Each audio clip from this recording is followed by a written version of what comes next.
আসসালামু আলাইকুম আরহামতুল্লাহ। প্রিয় শিক্ষার্থীরা, আশা করি তোমরা সকলে ভালো রয়েছো। আজকের আলোচ্য বিষয় সিম্পল সেন্টেন্স। ইনশাআল্লাহ এই ক্লাসটি করার পরে সিম্পল সেন্টেন্স নিয়ে তোমাদের মাঝে আর কোনো কোশ্চেন থাকবে না। তাহলে চলো আমরা মূল আলোচনায় চলে যাই। প্রথমে আমরা জেনে নেব সিম্পল সেন্টেন্স কাকে বলে। কেননা সংজ্ঞাটি জানার মাধ্যমেই সিম্পল সেন্টেন্সটি আমাদের একেবারে ক্লিয়ার হয়ে যাবে। লক্ষ্য করো, যে সেন্টেন্সে একটি মাত্র সাবজেক্ট এবং একটি মাত্র ফাইনাইট ভার্ব থাকে তাকে সিম্পল সেন্টেন্স বলে। অর্থাৎ যে সেন্টেন্সে একটি মাত্র কি থাকবে, সাবজেক্ট থাকবে, যে একটি সাবজেক্ট থাকবে এবং একটি মাত্র ফাইনাইট ভার্ব থাকবে। যদি এইটুকু বুঝে থাকো যে একটি মাত্র সাবজেক্ট এবং একটি মাত্র ফাইনাইট ভার্ব থাকলেই সেটিকে আমরা সিম্পল সেন্টেন্স বলবো। এখন তোমাদের মাঝে কোশ্চেন থাকতে পারে যে স্যার ফাইনাইট ভার্বটা আবার কি? অনেকে তোমরা সাবজেক্ট জানো, যে সাবজেক্ট বিষয়টা তোমরা সকলেই জানো, কিন্তু ফাইনাইট ভার্বটা কি এটা নিয়ে একটু আমি কথা বলি। দেখো, ভার্ব হচ্ছে দুই প্রকার, একটা হচ্ছে ফাইনাইট ভার্ব আর একটা হচ্ছে নন ফাইনাইট ভার্ব। যে একটা হচ্ছে জাস্ট ওয়েট, যে ফাইনাইট ভার্ব, আর একটা হচ্ছে আমাদের নন ফাইনাইট ভার্ব, যে নন ফাইনাইট ভার্ব। ওকে, জাস্ট এখন যেটা তোমাকে জানতে হবে সেটা হচ্ছে তুমি যদি নন ফাইনাইট ভার্ব চিহ্নিত করতে পারো তাহলে তুমি ফাইনাইট ভার্ব চিহ্নিত করতে পারবে। নন ফাইনাইট ভার্বটা কি? ফার্স্ট অফ অল জেনে রাখো, যে ভার্বের পূর্বে টু বসে, অর্থাৎ টু প্লাস ভার্বের ভিওয়ান যদি কোথাও দেখতে পাও তার মানে সেটি হচ্ছে আমাদের নন ফাইনাইট ভার্ব। সেই সাথে ভার্বের সাথে যদি আইএনজি যুক্ত থাকে, যে ভার্বের সাথে যদি আইএনজি যুক্ত থাকে সেটাও আমাদের হবে নন ফাইনাইট ভার্ব। এখন ভার্বের সঙ্গে আইএনজি যুক্ত হয়ে কখনো হয় জিরান্ট, যে কখনো জিরান্ট হয়, আবার কখনো পার্টিসিপল হয়, যে পার্টিসিপল, যে কখনো পার্টিসিপল হয়।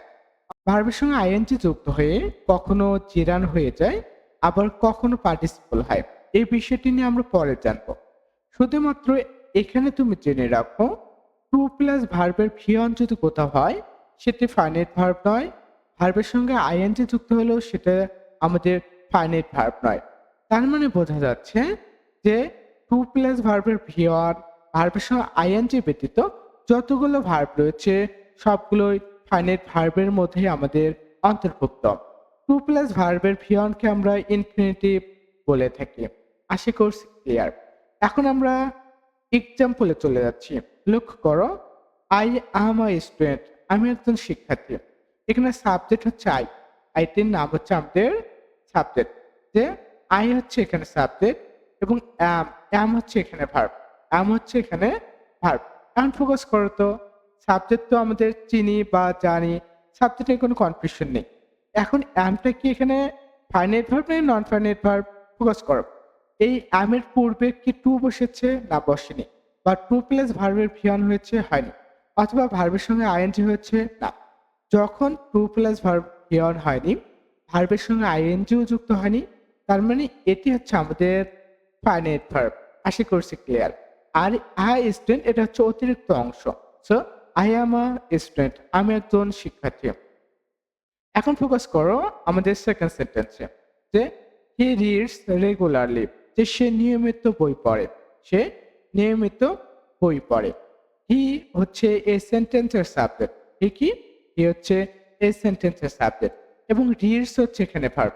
সো আমি শুধু ভার্বের জায়গাতেই একটু রেড কালার করে দিচ্ছি। রিডস হচ্ছে আমাদের ভার্ব। সো লক্ষ্য করো, এখানে যে রিড রয়েছে এটার সঙ্গে এর যুক্ত হয়েছে, যে এই সেন্টেন্সে রয়েছে রিডস, তবে এটার ভার্বের ভিয়ন হচ্ছে রিড, যে ভার্বের ভিয়ন হচ্ছে রিড। এখন ফোকাস করো যে এখানে ভার্বের সঙ্গে এস বা এর যুক্ত হওয়ার পেছনে রিজনটা কি? সেটা হচ্ছে আমরা জানি সাবজেক্ট যদি থার্ড পারসন সিঙ্গুলার নাম্বার হয়, অর্থাৎ হি হচ্ছে এখানে সাবজেক্ট এবং সেই সাবজেক্টটি হচ্ছে আমাদের থার্ড পারসন সিঙ্গুলার নাম্বার, এখানে ভার্বের সঙ্গে এর যুক্ত হয়েছে। এখন ফোকাস করো, এটা আমাদের ফাইনাইট ভার্ব নাকি নন ফাইনাইট ভার্ব? আশা করি তুমি নিজে আইডেন্টিফাই করতে পারবে। অর্থাৎ টু প্লাস ভার্বের ভিয়ন হচ্ছে না, অথবা ভার্বের সঙ্গে আইএনজিও যুক্ত হচ্ছে না, তার মানে এটি হচ্ছে আমাদের ফাইনাইট ভার্ব এবং হি হচ্ছে আমাদের সাবজেক্ট। সো এটি হচ্ছে আমাদের একটি সিম্পল সেন্টেন্স। এরপরে লক্ষ্য করো, Bangladesh is a developing country. Bangladesh is a developing country. So Bangladesh হচ্ছে এখানে সাবজেক্ট। বাংলাদেশ কি? বাংলাদেশ হচ্ছে এখানে সাবজেক্ট এবং ইজ হচ্ছে এখানে ভার্ব। অর্থাৎ একটি সাবজেক্ট এবং একটি ভার্ব থাকলে সেটাকে আমরা সিম্পল সেন্টেন্স বলতে পারি। এরপর ফোকাস করো, time and try it, wait for learn. এখন ফোকাস করো, টাইম অ্যান্ড ট্রাই, যে টাইম অ্যান্ড ট্রাই এটা হচ্ছে এখানে সাবজেক্ট। এটা কি? এটা হচ্ছে এখানে সাবজেক্ট এবং ওয়েটটা এখানে হচ্ছে আমাদের ভার্ব। ওয়েটটা কি? ওয়েটটা হচ্ছে এখানে আমাদের ভার্ব। সো যেহেতু আমাদের এখানে সাবজেক্ট এবং একটি ভার্ব রয়েছে, সো এটি হচ্ছে আমাদের সিম্পল সেন্টেন্স। এখন ফোকাস করো, সিম্পল সেন্টেন্স চেনার উপায়টা কি?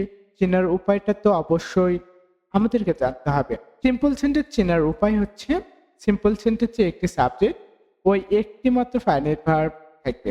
এটা তো আমরা দেখলাম এবং এটার মাধ্যমে আইডেন্টিফাই করতে পারলাম। এখন দেখো, সিম্পল সেন্টেন্সে সাধারণত, অর্থাৎ যদি এটি দ্বারা আমাদের আইডেন্টিফাই করতে না পারি, তাহলে আমরা যেটা দেখব সেটা হচ্ছে ইনস্পাইট অফ অথবা despite, due to, because of, being, এরপর টু ডট ডট টু, এরপর হচ্ছে পার্টিসিপল, বাই প্লাস জিরান দেখতে পারবো, without plus gerund, to plus ভার্বের present form, owing through, at the age of. এই কথাগুলো যদি থাকে, অর্থাৎ এগুলো যদি কোনো সেন্টেন্সে থাকে, তার মানে সেটা আমরা ধরে নেব সেটা হচ্ছে আমাদের সিম্পল সেন্টেন্স। আশা করছি ক্লিয়ার। সো ভালো থাকো, সুস্থ থাকো। পরবর্তী ভিডিওর জন্য চ্যানেলটি সাবস্ক্রাইব করে পাশে থাকো। এবং আজকের এই আলোচনাটুকু করা হলো নোভেল ইংলিশ গ্রামার এই বইটি থেকে, যা তোমরা এখন সংগ্রহ করে নাওনি, অবশ্যই বইটি সংগ্রহ করে নেবে।